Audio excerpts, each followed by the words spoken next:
What follows is a detailed account of events that unfolded between the fall of 2005 and the spring of 2006. The story is presented in chronological order, though much of the information came to light only later through the accounts of Erik Voss himself. Erik Voss was a 26-year-old medical student living in a modest apartment in the lively Back Bay neighborhood of Boston, surrounded by the everyday chaos of urban life. Tall, good-looking, and academically accomplished, he seemed to have it all. Known for his charm and effortless social skills, Eric's life centered around his studies, fitness routines, and an active social calendar. Yet there was one thing, one person, that disrupted the carefully constructed order of his world. Her name was Eva Marlow. Eva lived directly above him, in a flat that at first glance seemed just as ordinary as his own. But there was something about her that piqued his curiosity. She was stunning, tall, with dark hair that framed her face perfectly, and a presence that was impossible to ignore. She was in her early 30s, a few years older than him, but age didn't seem to matter in her presence. She had a quiet grace about her, though something about her seemed distant, almost inaccessible. They rarely exchanged words, and when they did, their interactions were brief and polite. She always seemed preoccupied, usually speaking on the phone in hushed tones as she passed him in the hall. She didn't seem to care to engage much with anyone, certainly not with him. In the months that passed, Eric began to notice small, odd details about her life. For one, she often arrived in front of the building late at night in expensive luxury cars, sleek black sedans, always driven by someone he never saw. The cars would pull up in front of the building, and Ava would step out, her steps confident, almost purposeful. Sometimes the cars lingered for a moment, but no one ever exited with her. No one ever seemed to visit her. It was as if she lived in isolation, despite her opulent lifestyle. Eric's curiosity deepened, but he never dared to approach her at first. But there was one thing that Eric couldn't ignore: the music. It was subtle at first, just a faint sound, like a whisper in the silence of his apartment. When the night grew quiet and the city outside his window seemed to fall asleep, Eric would sometimes hear it. It wasn't loud, it didn't shake the walls, but there, just as he was trying to fall asleep, the soft, melodic sound of a piano would filter down through the thin ceiling. It was gentle, soothing, and strangely melancholic. Eric wasn't even sure which pieces she played, but he recognized the music. He recognized the flow of the keys, the emotion behind each note. It wasn't the type of music that demanded attention, but rather, it beckoned. Late at night, when he lay in his bed, he'd close his eyes and listen, caught in the spell of it. It wasn't overpowering or intrusive, but it became a ritual of sorts. The quiet lullaby of Eva's piano, floating down to him in the stillness of the night. For weeks, this continued. It was the only connection Eric had to her world. The music was the thread that linked his own life to hers, even if they had never exchanged more than a few words in passing. Eventually, their paths crossed more frequently. One evening, Eric returned home from his run, as he often did, and there she was. Eva stood by the entrance of the building, her posture relaxed but somehow distant, her dark coat brushing against the pavement as she looked down the street. "Hey," Eric said casually, a smile creeping onto his lips. Eva looked up, her eyes meeting his. For a moment, he thought he saw something, some flicker of recognition perhaps, but it was gone before he could interpret it. "Hello," she replied, her voice calm, but there was something about it that seemed detached. And then, for reasons Eric couldn't quite explain, they started talking. It was nothing extraordinary at first, just pleasantries, small talk about the weather and their day, but it was the first time he felt like they were connecting. Over the next few weeks, their conversations continued. Sometimes she would join him for coffee at the small cafe down the block. But even then, she never revealed much about herself. Eva would often change the subject when Eric asked about her life. She didn't talk about work, didn't mention friends or family. She seemed to exist in a world of her own, one that was filled with shadows, carefully hidden from view. It wasn't until a few weeks later, when Eric was jogging outside, that things began to take a strange turn. A black car, the same model as the ones he'd seen dropping her off, pulled up beside him.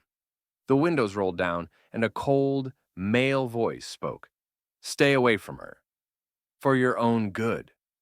The car sped off before Erik could even react. He stood still, his breath caught in his throat. Who were they? Why had they said that? Erik didn't know what to make of the encounter. It was unsettling, but he tried to push it from his mind.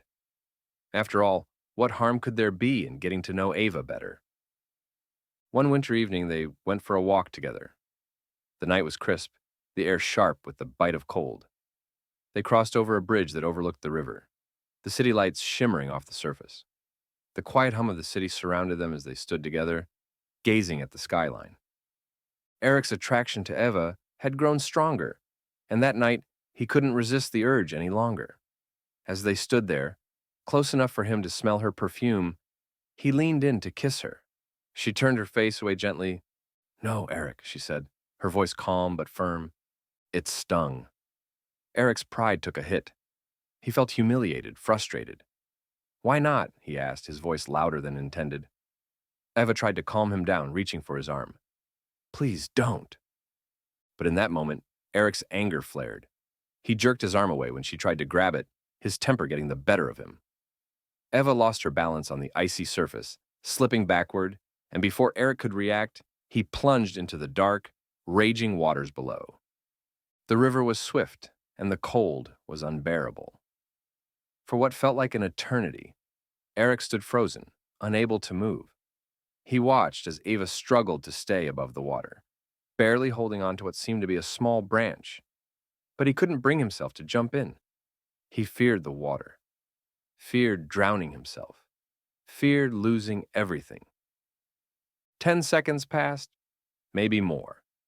Eva's cries faded as she lost her grip. In that moment, Erik realized he could have helped her. He could have saved her, without risking his own life. At least he could have tried. But he did nothing. Frozen in shock, he pulled out his phone and dialed 911. As the phone rang, he questioned everything. Could he have helped her without jumping in? There would have been many ways, but the fear was too strong. Now it's too late. In a panic, he stopped the call. The guilt was unbearable, but the fear of being implicated was stronger.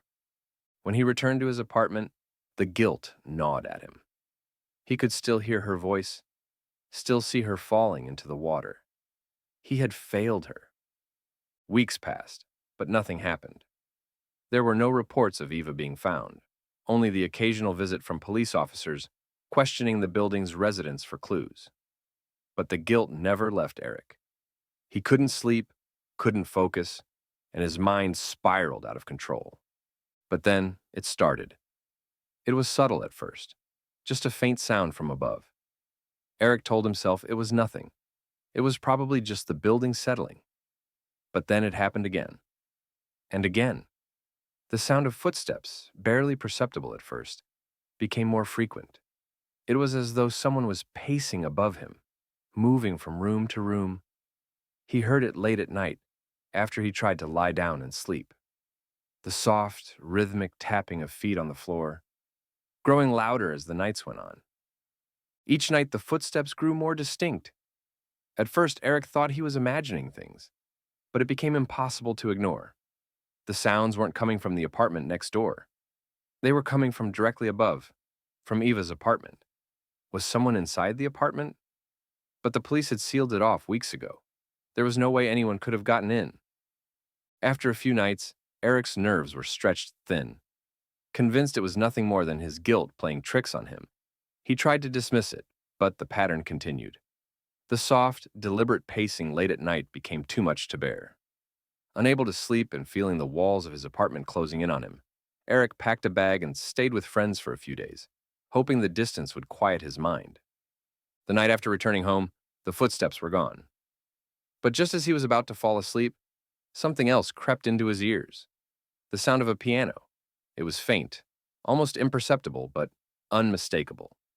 The soft, haunting melodies, Eva's melodies, floated down through the floorboards, piercing the silence of his apartment and sending a chill through his chest.